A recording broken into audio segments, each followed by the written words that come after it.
اللہ تبارک و تعالی ہمارے استاد محترم کے درجات کو بلند فرمائے اور ان کے تمام لواحقین کو صبر جمیل عطا فرمائے۔ انسانی زندگی میں استاد کا جو مقام ہے وہ ایک ستون کی مانند ہے، ستون کی حیثیت رکھتا ہے۔ بہترین استاد، بہترین طالب علم، یہ ایک نشان ہوتا ہے، ایک شناخت ہوتی ہے، ایک پہچان ہوتی ہے۔ استاد علم کا ایک بینک ہوتا ہے،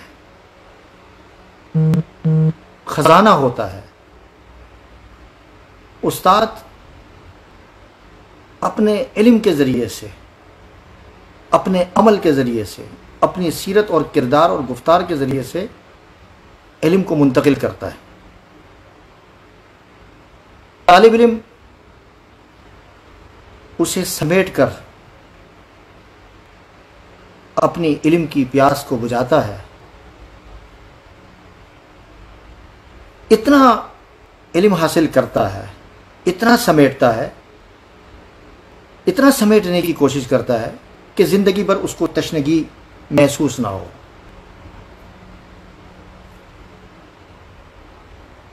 استاد ایک کنویں کے مانند ہوتا ہے۔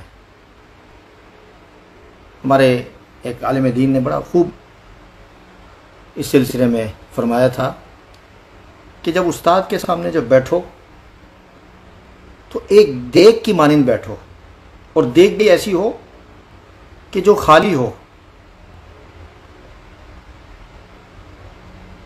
اور اس کے بعد جب تم وہاں استاد کے سامنے بیٹھو تو اس دیگ کو بھرنے کی کوشش کرو، اس سے نورانیت، اس کے کمالات حاصل کرنے کی کوشش کرو، اور وہ دیگ ایک وقت ایسا ہے کہ ایسی بھر جائے، ایسی کامل ہو جائے کہ اس میں چمچ ڈالنے کی بھی ضرورت نہ پڑے۔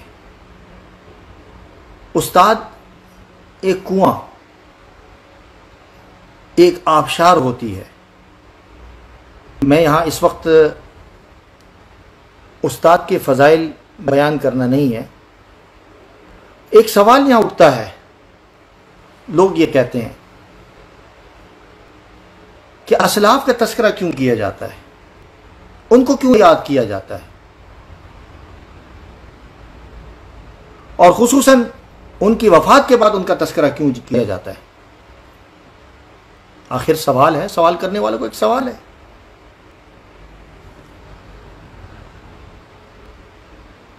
اس کا جواب بہت آسان ہے۔ استاد، اسلاف، ہمارے اکابر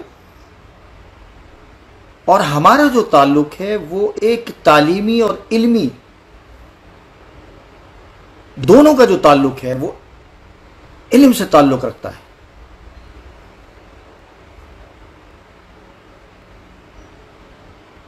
ان کی مثال ایک شمع کی طرح ہے۔ جب تک وہ اپنی زندگی میں اور جب تک وہ حیات رہتے ہیں، وہ علم،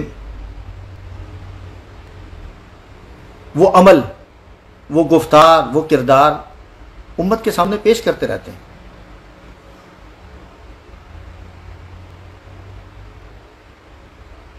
اور وہ ایک پہچان بن جاتی ہے، وہ ایک شناخت بن جاتی ہے، وہ قوم کا مستقبل بن جاتی ہے۔ اور جو اس کے شاگرد ہوتے ہیں، اسی استاد کی جس کے پاس اس نے تعلیم حاصل کی ہوتی ہے، اس سے جو کچھ سیکھا ہوتا ہے اس کو محفوظ کرتا ہے اور وہ آگے لوگوں تک منتقل کرتا ہے۔ اور جو استاد نے شناخت بنائی تھی، جو پہچان بنائی تھی، جو دین کو محفوظ کیا، جو صحیح منہج کو امت کے سامنے رکھا، آنے والی نسلوں تک امانتاً، دیانتاً وہ اس کو پہنچاتا رہتا ہے۔ اگر ہم ماضی کے 1400 سال سے ہمارے بڑے بڑے اکابر حضور اقدس صلی اللہ علیہ وسلم سے لے کر صحابہ اور تابعین تبع تابعین، ان کا تذکرہ نہ کریں، ان کو یاد نہ کریں، ان کی باتوں کا تذکرہ نہ کریں، تو ہماری جو علمی جو نسبت ہے، جو ہمارا ایک تسلسل ہے، وہ کیسے باقی رہ سکتا ہے؟ معاف کیجیے گا آج ہم اپنی اولاد اور اپنی نسل کو صرف اپنے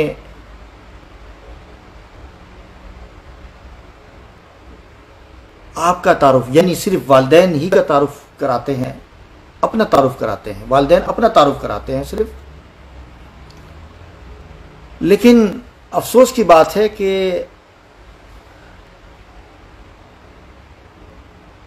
نہ اپنے عزیز و اقارب کا تعارف کراتے ہیں، نہ اپنے بزرگوں کا تعارف کراتے ہیں، نہ اسلاف کا تعارف کراتے ہیں.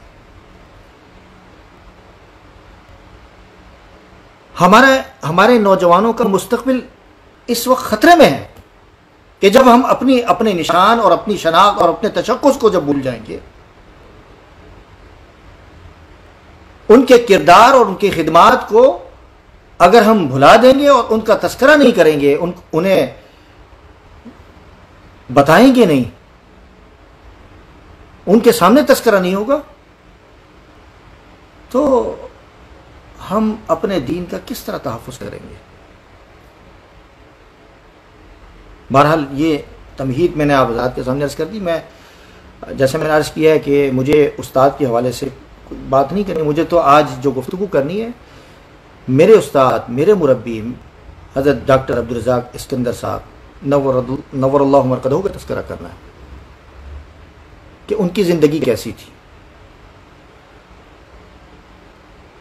کمالات کے مجموعہ تھے.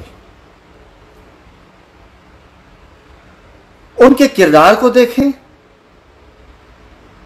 ان کی گفتار کو دیکھیں، ان کی عملی زندگی کو دیکھیں، ان کی زندگی کا کوئی گوشہ دیکھیں، اس میں آپ کو الحمدللہ ثم الحمدللہ نبی اکرم صلی اللہ علیہ وسلم کی سنت کی 100% جھلک نظر آئے گی.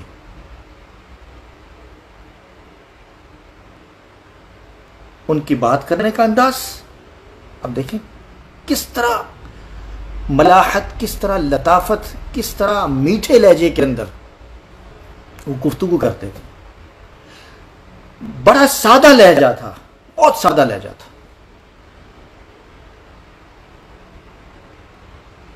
ان کے دیکھنے کا انداز، اگر کسی نے دیکھا ہو، ان کے دیکھنے کا انداز کتنا پیار بھرا تھا. ان کا ملنے کا انداز، اگر آپ ملے ہوں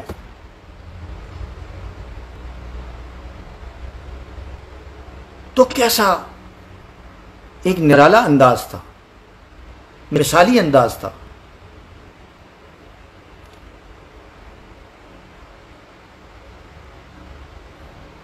ان کی تقریر کا جو انداز، مہمان نوازی کا، اکرام کا انداز،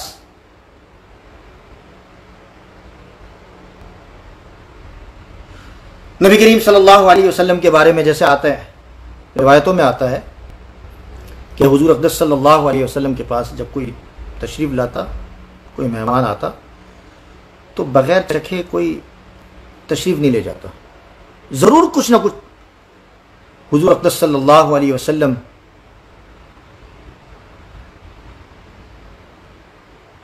کی بارگاہ اقدس سے کچھ نہ کچھ خیرات لے کر ضرور جاتا، کچھ نہ کچھ کھا کے ضرور جاتا. ہمارے حضرت ڈاکٹر عبدالرزاق اسکندر رحمۃ اللہ علیہ کے پاس جب کوئی مہمان آتا، بہت اکرام کرتے، بہت اکرام کرتے. یعنی آج کل کے دور کے اندر جو لفظ استعمال کیا جاتا ہے انگلش میں، فرینڈلی فیس، فرینڈلی فیس. کوئی آتے ہوئے ان سے ملتے ہوئے کوئی جھجک محسوس نہیں ہوتی تھی. کوئی ڈرتا نہیں تھا، چاہے مدرسے کا جامعہ کا استاد ہو، چاہے طالب علم ہو، چاہے آنے والا مہمان ہو،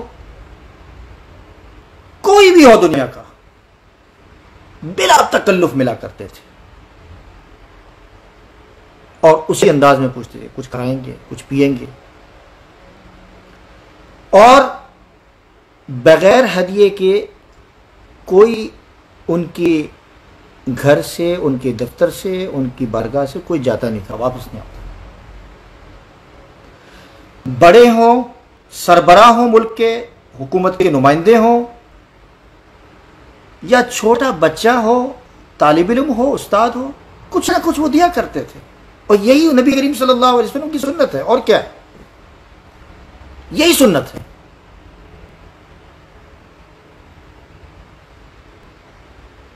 علم کا مقام، ان کے استاد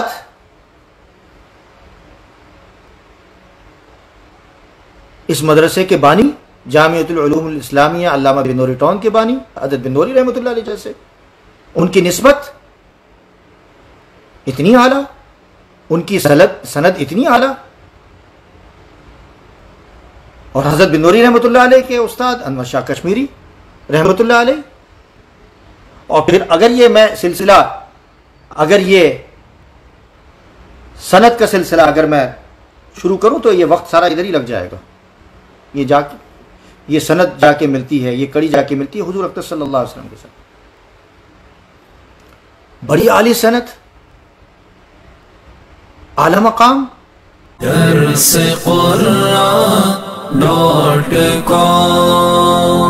www.darsequran.com